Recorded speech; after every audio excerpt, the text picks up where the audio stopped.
बोध गया। यह वह स्थल है जहाँ भगवान गौतम बुद्ध ने ज्ञान की प्राप्ति की और संसार को दया, अहिंसा और सत्य का मार्ग बताया। तथा कलो संप्रवृत्ते सम्मोहाय सुरद्विषाम् बुद्धो नाम्नाञ्जनसु कीक्तेषु भविष्यति निन्दसि यज्ञ विधेनः श्रुति जातम् सत्यरीत्या दर्शित पशुघातम् केशव धृत बुद्ध श्री जय जगदीश हरे। नमस्कार दोस्तों, आज हम बात करेंगे एक ऐसे पवित्र स्थान के बारे में जहां लाखों लोग हर साल शांति और ज्ञान की प्राप्ति के लिए आते हैं। तो चलिए जानते हैं बोधगया के बारे में कुछ रोचक बातें। बोधगया भारत के बिहार राज्य में स्थित है। यह जगह एक धार्मिक और ऐतिहासिक दृष्टि से अत्यंत महत्वपूर्ण है। बोधगया वह स्थल है जहां भगवान बुद्ध ने 6 वर्ष की कठिन तपस्या के बाद बोधि वृक्ष के नीचे बैठकर आत्मज्ञान प्राप्त किया था। यही कारण है कि बोधगया को ज्ञान की भूमि कहा जाता है। यह बोधि वृक्ष जो आज भी बोधगया में मौजूद है, वह वही स्थान है जहां गौतम बुद्ध ने ज्ञान की प्राप्ति की थी। यह वृक्ष और उसके आसपास का क्षेत्र आज भी श्रद्धालुओं के लिए एक अत्यंत पवित्र स्थल है। यहाँ लोग ध्यान लगाकर और पूजा अर्चना करके आंतरिक शांति की प्राप्ति की कोशिश करते हैं। बोधगया का प्रमुख आकर्षण महाबोधि मंदिर है। यह मंदिर भगवान बुद्ध के ज्ञान की प्राप्ति के 5वीं शताब्दी के आसपास बनवाया गया था और यूनेस्को द्वारा इसे विश्व धरोहर स्थल के रूप में मान्यता प्राप्त है। यह मंदिर बोधगया के केंद्र में स्थित है और इसकी वास्तुकला शांति और भव्यता का अद्भुत उदाहरण है। मंदिर का शिखर आकाश की ओर उन्नति की ओर इंगित करता है, जैसे भगवान बुद्ध ने ज्ञान की ओर अपनी यात्रा शुरू की थी। यहाँ हर साल लाखों तीर्थयात्री और पर्यटक आते हैं ताकि वे भगवान बुद्ध की शिक्षाओं से मार्गदर्शन प्राप्त कर सकें। बोधगया न केवल हिंदू और बौद्ध धर्म के अनुयायियों के लिए महत्वपूर्ण है, बल्कि यह समस्त मानवता के लिए एक प्रेरणा स्रोत है। यहाँ की शांति और आध्यात्मिक वातावरण हर किसी को शांति की ओर अग्रसर करता है। बोधगया बिहार का एक प्रमुख धार्मिक स्थल है जहाँ गौतम बुद्ध ने अपने बोध की प्राप्ति की थी। यह स्थान बौद्ध धर्म के लिए पवित्र माना जाता है और यहाँ के महाबोधि मंदिर ने एक महत्वपूर्ण धार्मिक और पर्यटन स्थल के रूप में पहचान प्राप्त की है। यह स्थान बौद्ध यात्रा का महत्वपूर्ण भूमिका निभाता है और भूतपूर्व में मागध नामक राज्य की राजधानी था। बोधगया बिहार राज्य के गया जिले में स्थित एक नगर है जिसका गहरा ऐतिहासिक और धार्मिक महत्व है। यहाँ भगवान बुद्ध को बोधि वृक्ष के तले ज्ञान प्राप्त हुआ था। बोधगया में प्रति वर्ष प्रबुद्ध सोसाइटी 12 ज्ञान एवं सम्मान समारोह किया जाता है। यहाँ 2500 साल पहले युवा राजकुमार सिद्धार्थ गौतम को बोधि वृक्ष के नीचे ज्ञान प्राप्त हुआ था, जिससे उन्हें बुद्ध कहा जाने लगा। बोधगया में बोधि पेड़ के नीचे तपस्या कर रहे भगवान गौतम बुद्ध को ज्ञान की प्राप्ति हुई थी। तभी से यह स्थल बौद्ध धर्म के अनुयायियों के लिए अत्यंत महत्वपूर्ण है। वर्ष 2002 में यूनेस्को द्वारा इस शहर को विश्व विरासत स्थल घोषित किया गया। करीब 500 ईपू में गौतम बुद्ध फाल्गु नदी के तट पर पहुँचे और बोधि पेड़ के नीचे तपस्या करने बैठे। 3 दिन और रात के तपस्या के बाद उन्हें ज्ञान की प्राप्ति हुई, जिसके बाद से वे बुद्ध के नाम से जाने गए। इसके बाद उन्होंने वहां 7 हफ्ते अलग अलग जगहों पर ध्यान करते हुए बिताया और फिर सारनाथ जाकर धर्म का प्रचार शुरू किया। बुद्ध के अनुयायियों ने बाद में उस जगह पर जाना शुरू किया जहां बुद्ध ने वैशाख महीने में पूर्णिमा के दिन ज्ञान की प्राप्ति की थी। धीरे धीरे ये जगह बोधगया के नाम से जाना गया और ये दिन बुद्ध पूर्णिमा के नाम से जाना गया। लगभग 528 ईपू मिलता है। दूसरी शताब्दी ईसा पूर्व के बाद उरुवेला का नाम इतिहास के पन्नों में खो जाता है। इसके बाद यह गांव संबोधि, वैजरसना या महाबोधि नामों से जाना जाने लगा। बोधगया शब्द का उल्लेख 18वीं शताब्दी से मिलने लगता है।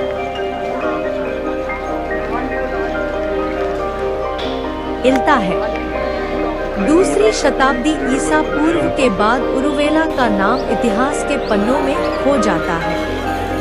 इसके बाद यह गांव संबोधि, वैजरसना या महाबोधि नामों से जाना जाने लगा। बोधगया शब्द का उल्लेख 18वीं शताब्दी से मिलने लगता है। विश्वास किया जाता है कि महाबोधि मंदिर में स्थापित बुद्ध की मूर्ति संबंध स्वयं बुद्ध से है।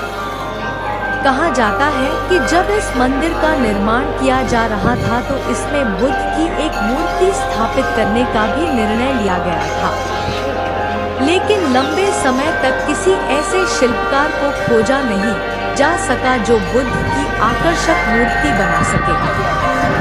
सहसा एक दिन एक व्यक्ति आया और उसे मूर्ति बनाने की इच्छा जाहिर की, लेकिन इसके लिए उसने कुछ शर्तें भी रखी। उसकी शर्त थी कि उसे पत्थर का एक स्तंभ तथा एक लैंप दिया जाए। उसकी एक और शर्त यह भी थी इसके लिए उसे 6 महीने का समय दिया जाए तथा समय से पहले कोई मंदिर का दरवाजा न खोले। सभी शर्तें मान ली गई, लेकिन व्यग्र गांव वासियों ने तय समय से 4 दिन पहले ही मंदिर के दरवाजे को खोल दिया। मंदिर के अंदर एक बहुत ही सुंदर मूर्ति थी जिसका हर अंग आकर्षक था सिवाय छाती के। मूर्ति का छाती वाला भाग अभी पूर्ण रूप से तराशा नहीं गया था। कुछ समय बाद एक बौद्ध भिक्षु मंदिर के अंदर रहने लगा। एक बार बुद्ध उसके सपने में आए और बोले कि उन्होंने ही मूर्ति का निर्माण किया था। बुद्ध की यह मूर्ति बौद्ध जगत में सर्वाधिक प्रतिष्ठा प्राप्त मूर्ति है। नालंदा और विक्रमशिला के मंदिरों में भी इसी मूर्ति की प्रतिकृति को स्थापित किया गया है। बोधगया को बौद्ध धर्म में सबसे पवित्र स्थल माना जाता है। बुद्ध के समय में इसे उरुवेला के नाम से जाना जाता था। यह लीलाजन नदी के किनारे स्थित है। इस स्थल पर पहला मंदिर मौर्य सम्राट अशोक द्वारा बनवाया गया था। महाबोधि विहार बोधगया उरुवेला में उस स्थान पर मुख्य बौद्ध मंदिर को संदर्भित करता है जहां गौतम बुद्ध को ज्ञान प्राप्त हुआ था। विहार में प्रसिद्ध बोधि वृक्ष फिकस रिलिजियोसा या पीपल का पेड़ और वज्रासन हीरा सिंहासन शामिल है। मूल मंदिर 3री शताब्दी ईसा पूर्व में सम्राट अशोक द्वारा निर्मित रेलिंग वाले वृक्ष मंदिर बोधिघर के रूप में मौजूद था। इसका सबसे पहला चित्रण भरहौत और सांची स्तूप की नक्काशियों पर मिलता है। सम्राट अशोक ने ध्यान आसन के सटीक स्थान को चिह्नित करने के लिए 3री शताब्दी ईसा पूर्व में यहाँ रेलिंग के साथ एक लाल बलुआ पत्थर की संरचना बनवाई थी। बोधगया में पाए गए चीनी और बर्मी शिलालेख स्पष्ट रूप से बुद्धगया मंदिर को 84,000 मंदिरों में से एक मानते हैं, जिनके बारे में उन अभिलेखों में कहा गया है कि इसे राजा धर्मशोक सम्राट अशोक ने बनवाया था। आगे विवरण है कि जो जम्बूद्वीप के शासक बुद्ध के निर्माण के 218 वर्ष बाद पैदा हुए। बिहार में इसे मंदिरों के शहर के नाम से जाना जाता है। इस गांव के लोगों की किस्मत उस दिन बदल गई जिस दिन एक राजकुमार ने सत्य की खोज के लिए अपने राज सिंहासन को ठुकरा दिया। बुद्ध के ज्ञान की यह भूमि आज बौद्धों के सबसे बड़े तीर्थ स्थल के रूप में प्रसिद्ध है। आज विश्व के हर धर्म के लोग यहाँ घूमने आते हैं। पक्षियों की चहचहाट के बीच बुद्धम शरणम गच्छामि की हल्की ध्वनि अनोखी शांति प्रदान करती है। यहाँ का सबसे प्रसिद्ध मंदिर महाबोधि मंदिर है। विभिन्न धर्म तथा संप्रदाय के व्यक्ति इस मंदिर में आध्यात्मिक शांति की तलाश में आते हैं। इस मंदिर को यूनेस्को ने 2002 में वर्ल्ड हेरिटेज साइट घोषित किया था। बुद्ध के ज्ञान प्राप्ति के 250 साल बाद राजा अशोक बोध गया गए। माना जाता है कि उन्होंने महाबोधि मंदिर का निर्माण कराया। कुछ इतिहासकारों का मानना है कि पहली शताब्दी में इस मंदिर का निर्माण कराया गया या उसकी मरम्मत कराई गई। हिंदुस्तान में बौद्ध धर्म के पतन के साथ साथ इस मंदिर को लोग भूल गए थे और ये मंदिर धूल और मिट्टी में दब गया था। 19वीं सदी में अलेक्जेंडर कनिंघम ने इस मंदिर की मरम्मत कराई।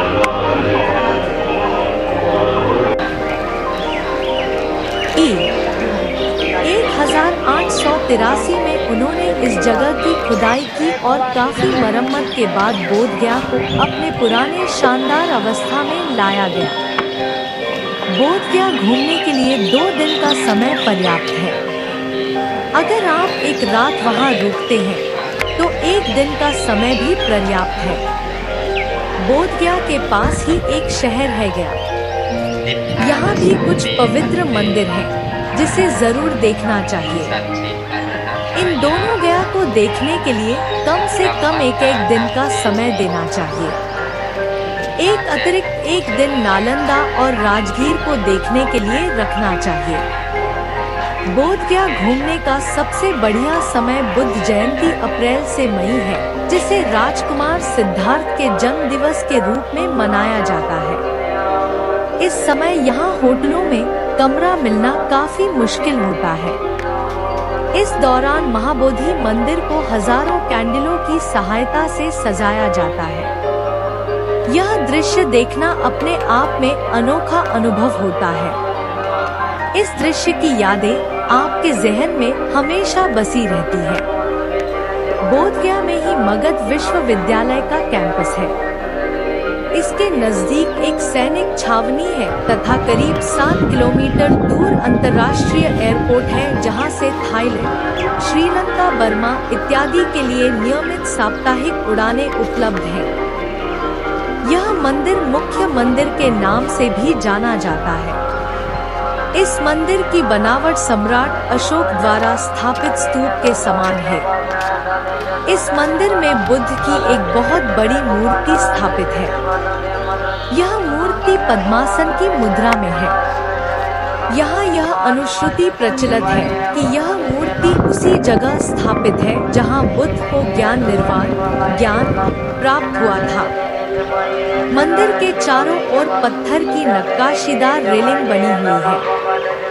ये रेलिंग ही बोध गया में प्राप्त सबसे पुराना अवशेष है। इस मंदिर परिसर के दक्षिण पूर्व दिशा में प्राकृतिक दृश्यों से समृद्ध एक पार्क है, जहां बौद्ध भिक्षु ध्यान साधना करते हैं। आम लोग इस पार्क में मंदिर प्रशासन की अनुमति लेकर ही प्रवेश कर सकते हैं।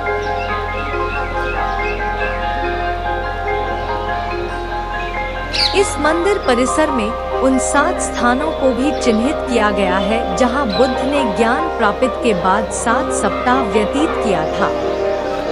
जातक कथाओं में उल्लेखित बोधि वृक्ष भी यहाँ है। यह एक विशाल पीपल का वृक्ष है जो मुख्य मंदिर के पीछे स्थित है। कहा जाता बुद्ध को इसी वृक्ष के नीचे ज्ञान प्राप्त हुआ था। वर्तमान में जो बोधि वृक्ष वह उस बोधि वृक्ष की 5वीं पीढ़ी है। मंदिर समूह में सुबह के समय घंटों की आवाज मन को एक अजीब सी शांति प्रदान करती है। मुख्य मंदिर के पीछे बुद्ध की लाल बलुए पत्थर की 7 फीट ऊंची एक मूर्ति है। यह मूर्ति वज्रासन मुद्रा में है।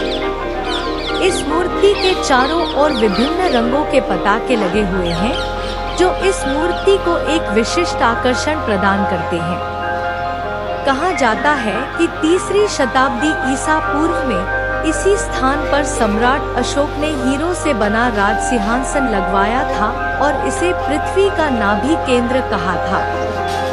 इस मूर्ति की आगे भूरे बलुए पत्थर पर बुद्ध के विशाल पदचिन्ह बने हुए हैं। बुद्ध के इन पदचिन्हों को धर्मचक्र प्रवर्तन का प्रतीक माना जाता है।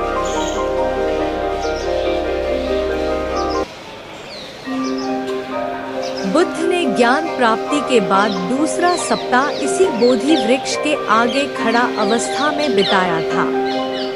यहाँ पर बुद्ध की इस अवस्था में एक मूर्ति बनी हुई है। इस मूर्ति को अनिमेष लोचन कहा जाता है। मुख्य मंदिर के उत्तर पूर्व में अनिमेष लोचन चैत्य बना हुआ है। मुख्य मंदिर का उत्तरी भाग चंकामाना नाम से जाना जाता है।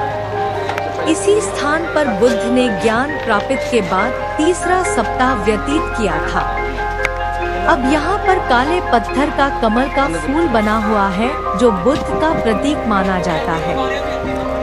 महाबोधि मंदिर के पश्चिमोत्तर भाग में एक छतविहीन भग्नावशेष है जो रत्नाघारा के नाम से जाना जाता है। इसी स्थान पर बुद्ध ने ज्ञान प्राप्त के बाद चौथा सप्ताह व्यतीत किया था। दंतकथाओं के अनुसार बुद्ध यहाँ गहन ध्यान में लीन थे कि उनके शरीर से प्रकाश की एक किरण निकली। प्रकाश की इन्हीं रंगों का उपयोग विभिन्न देशों द्वारा यहाँ लगे अपने पताके में किया है। माना जाता है कि बुद्ध ने मुख्य मंदिर के उत्तरी दरवाजे से थोड़ी दूर पर स्थित अजपाना निग्रोधा वृक्ष के नीचे ज्ञान प्राप्त के बाद 5वां सप्ताह व्यतीत किया था। बुद्ध ने छठा सप्ताह महाबोधि मंदिर के दाईं और स्थित मुचालिंदा क्षील के नजदीक व्यतीत किया था। यह क्षील चारों तरफ से वृक्षों से घिरा हुआ है। इस क्षील के मध्य में बुद्ध की मूर्ति स्थापित है। इस मूर्ति में एक विशाल सांप बुद्ध की रक्षा कर रहा है। इस मूर्ति के संबंध में एक दंतकथा प्रचलित है। इस कथा के अनुसार बुद्ध प्रार्थना में इतने तल्लीन थे कि उन्हें आंधी आने का ध्यान नहीं रहा। बुद्ध जब मूसलाधार बारिश में फंस गए तो सांपों का राजा मुचालिंदा अपने निवास से बाहर आया और बुद्ध की रक्षा की। इस मंदिर परिसर के दक्षिण पूर्व में राजातना वृक्ष है। बुद्ध ने ज्ञान प्राप्त के बाद अपना 7वां सप्ताह इसी वृक्ष के नीचे व्यतीत किया था। यही बुद्ध 2 बर्मी बर्मा का निवासी व्यापारियों से मिले थे। इन व्यापारियों ने बुद्ध से आश्रय की प्रार्थना की। इन प्रार्थना के रूप में बुद्धमान शरणम गच्छामि, मैं अपने को भगवान बुद्ध को सौंपता हूँ का उच्चारण किया। इसी के बाद से यह प्रार्थना प्रसिद्ध हो गई। तिब्बतियन मठ। महाबोधि मंदिर के पश्चिम में 5 मिनट की पैदल दूरी पर स्थित जो कि बोधगया का सबसे बड़ा और पुराना मठ है, 1934 में बनाया गया था। बर्मी विहार गया बोधगया रोड पर निरंजना नदी के तट पर स्थित 1936 में बना था। इस विहार में 2 प्रार्थना कक्ष है। इसके अलावा इसमें बुद्ध की एक विशाल प्रतिमा भी है। इससे सटा हुआ ही थाई मठ है, महाबोधि मंदिर परिसर से 1 किलोमीटर पश्चिम में स्थित। इस मठ के छत की सोने से कलई की गई है। इस कारण इसे गोल्डन मठ कहा जाता है।